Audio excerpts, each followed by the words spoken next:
Hey y'all, welcome back to Church Talks. I'm Mitchell. I'm Brody, and today we'll be talking about religion and expectations in Jeff Zetner's The Serpent King.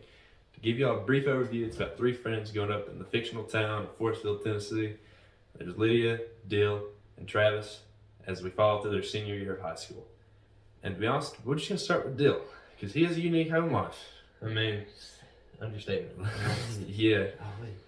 He grew up in a Pentecostal household. They followed the Word of God really heavily. Well, not just that, just to a T. No room for inference, metaphors, nothing. Nothing.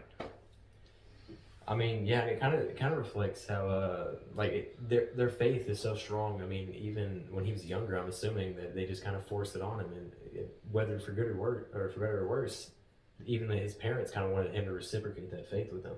Oh yeah, even as the National Library of Medicine says, research shows that social expectations and evaluations are rooted in drives for reciprocation.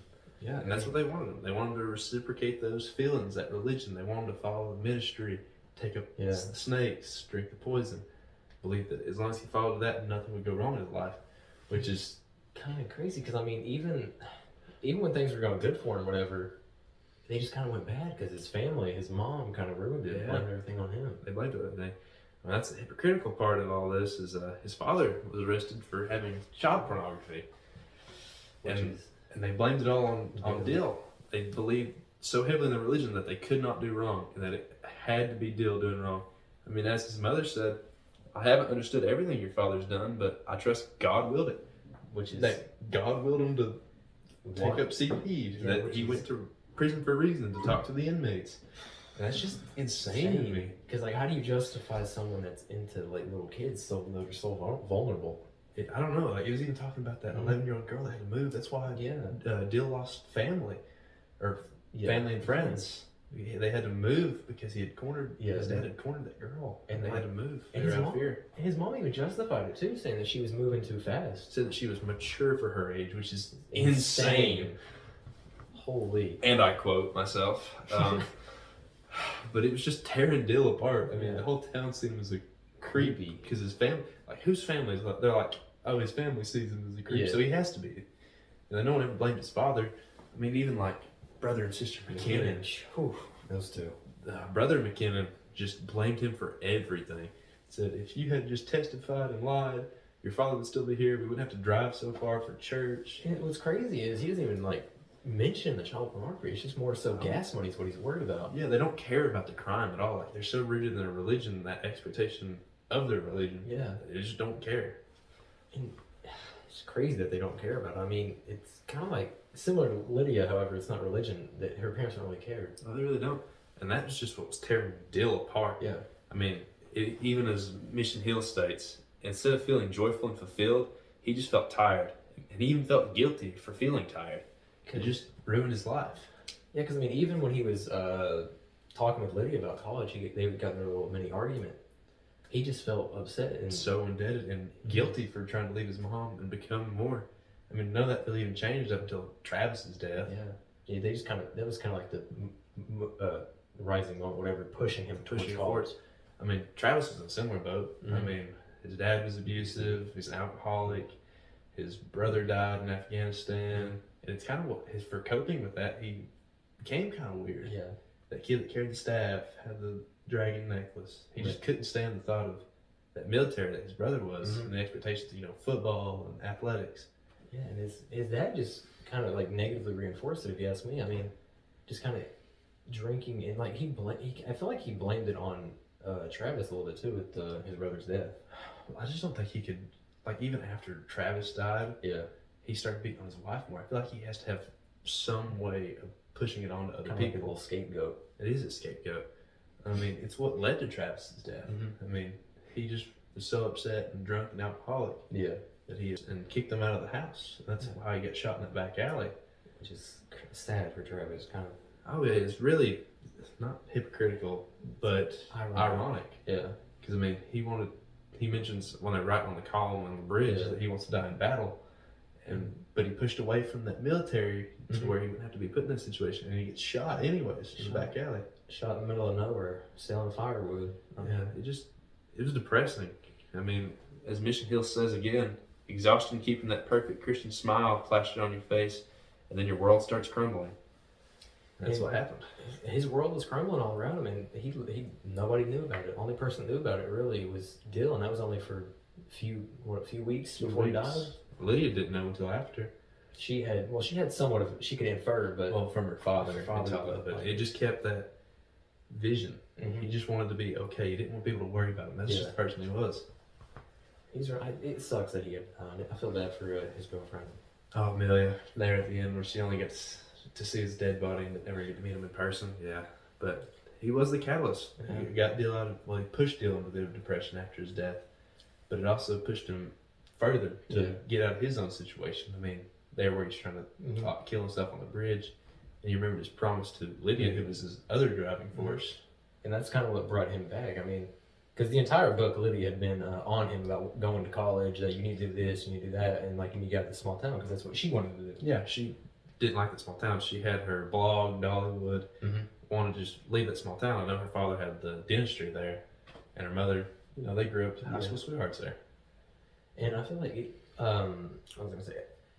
I feel like Lydia wanted to get out. Like you said, she didn't like that small town, and she thought, I believe you said before, she thought that anything she could do, he could do as well, whether it be on the same scale or a little bit smaller scale, which is why she wanted to go to college. That's why I said Travis pushed him, because he believed he was so indebted to his family that expectation of what he had to do, that grief is what pushed him out of it. I really do believe, because I mean, Lydia believed whatever she could do, whatever she had to do, he could do.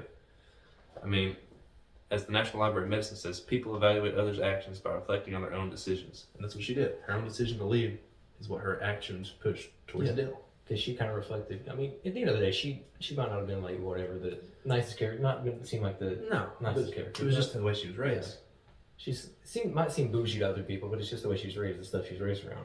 And she wanted the best for her friends, which is obvious in the way she wanted to She was a really great person. I mean, she may not have pushed that and reflected it all the time. She was a little snobby at points, but I think that's her character. Yeah, to push everything. And I mean, I feel like, I don't know, Lydia. Well, she was that driving force, but I also feel like she also wasn't very religious either. No, she was not. She did not believe. She did believe, but I feel like it's kind of like her blog, Dollywood. She nitpicked things that kind of pushed her style. Yeah. She'd believe in God certain times to push this agenda, and then other times she didn't. I don't know if it was just her character. It's just how she is. Because I mean, at the end of the day, she wasn't really forced on her like Dill was. No. She kind of had free reign to choose what she believed in. Dill was pushed heavily. His mother and father just on him, trying to get him to take up serpents, which is, I mean, I believe, which is another reasoning for why she believes his faith was so weak. Because he didn't take the serpents out of fear. But I believe that was just his path. Yeah. He chose a different path outside of theirs. And that's just another thing with an expectation. Yeah. Because she said, when he was born, she set this expectation that he had to live this small town life. He had to go this certain way and believe in God and just follow that one path. And he broke free from that.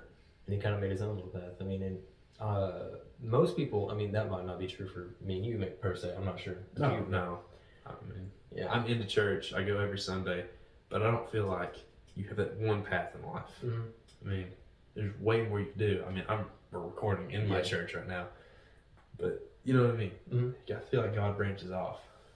Like, have other options, and He will be there through your life. He has a plan. I believe I'm saying this right. It's kind of like that saying, when God closes the door, He opens the window. There's obviously multiple paths, and He'll shut one path and open another path for you for a certain reason. You may not know about it. But I feel like you still have an option. Yeah. You choose to close that door. You choose to walk through that other path. Because, I mean, at the end of the day, you are still alive, and you are the one making decisions. Yeah, you're still a human being. I mean, that's your option. And you're not as crazy as, like, Dill's family. Like, even when Travis died, the first thing she asked was he saved? Which is crazy to think about. She didn't even ask, like, or the Buchanans, I believe is their name, are they okay? Or Dill, are you okay? Is he okay? No. Just straight off. That's that religious. She was, instead of a person-to-person human expectation, she just pushed that religious. Like, even when she was dying on that bed, which is what built her debt, she said that she could have left. You know, she could have went to the second life, left Dill there, She said she felt guilty, and she used her guilt to guilt Dylan to say. Which I feel like that guilt. It's kind of it's a manipulation tactic. I feel like she learned that from her father, from her husband, which I mean he obviously does that with the way people treat him. But that's what they talk about, him being conniving and having that ability to just talk and draw people in. And Go ahead. I'm thinking, but there's that expectation that they follow, like the Serpent King, his grandfather, and then Dill, who was the junior to that. He had this expectation to follow from by the town, and he also broke free from that expectation. Because I mean, everybody in the town was talking about the guys at the. It wasn't explicitly told, but you can infer like Travis says. Well, they talk about the lumberyard. Yeah. And they tell him about the story of the Serpent King, how Dill is destined to become this next Serpent King. And it just sets a real bad example for Dill, which kind of sucks for him. It's a bad rap. It really was. And I mean, golly. And then they just believe and believe and believe, and then it's just kind of it's kind of jarring to go from each character. Oh, it really shows you how it just shapes them as people. You go from Lydia, who's barely religious, Jesus, and you have Travis, who's that middle ground, goes to church, doesn't really care. Then Dill, kind of the extremist version. Yeah, but it just shows you how religion and the expectations just form these people, give the characters their depth. Expand on that town, just give that world building to the whole story. And it also kind of like is an insight to both of our lives. I mean, considering, you grew up here, I obviously didn't, but it's a small town. It's a very small town. But 300 people. What, school? If that, and then it also shows as to how because considering like Kingston, North County High School, Midway's kind of seen as like an outcast, and I feel like they're kind of we could connect in that way, like as us being, we could be all three of those characters. We could, Lydia want more, Travis stay the same, be content, and Dill just that messed up middle ground that's stuck. And I feel like, whether your expectations for your parents or any other authority figures are overbearing, I feel like you can still relate to the expectations that are placed upon them. Oh yeah, that's why I really like this story. It doesn't give you this, and this. It just branches off. You can connect to several characters at once. It's just all around great. It was a really good story, and I really liked how their interactions were, although it did feel kind of forced at times. Like the relationship between Dill and Lydia, whether it was just trauma bonding at the end, or whether it was real. Yeah, which it was very awkward because it was jarring to just not be able to read Travis's point of view anymore, and it just kind of goes straight. That did kind of hurt me a little bit. Just got rid of one of my favorite characters. I love Travis. I relate to Travis a lot. I don't get beat, but obviously. Well, no. But. Yeah. I feel like he's pretty cool. I'm not trying to be weird, kind of, I don't know, toot my horn. Not really toot my horn, but I'm obviously a cornball. I'll accept it. I'm not like Lydia or anything. No, but I could agree. I've liked this steady life. I don't want more, but I'm also not stuck in that weird. Just fine coasting. Which at the end of the day, we're both religious, as you said. We're in your church. Brody's probably more religious than me per se, but at the end of the day, we can still bond over the religion. It's just a plan, whatever you want in life. I don't believe you have to be one or the other to have that connection. Which is kind of what the book shows as well, because none of them they're all three, like you said, three different mediums. Three random, just different people. Like Dill's, they say it's just a basic white guy. He doesn't have anything outside. Lydia's this really strange, has Dollywood, dresses like an old antique stuff, just wants to be a fashion designer, push herself further. And then you have Travis, who's just your stereotypical Southern guy who gets that trauma and grief into being a little nerdier. Yeah. There's nothing wrong with that, obviously. I don't know, but it really shows you just the difference in these characters shaped off their expectations. Yeah, you should see how parental expectations come out as well. Their families.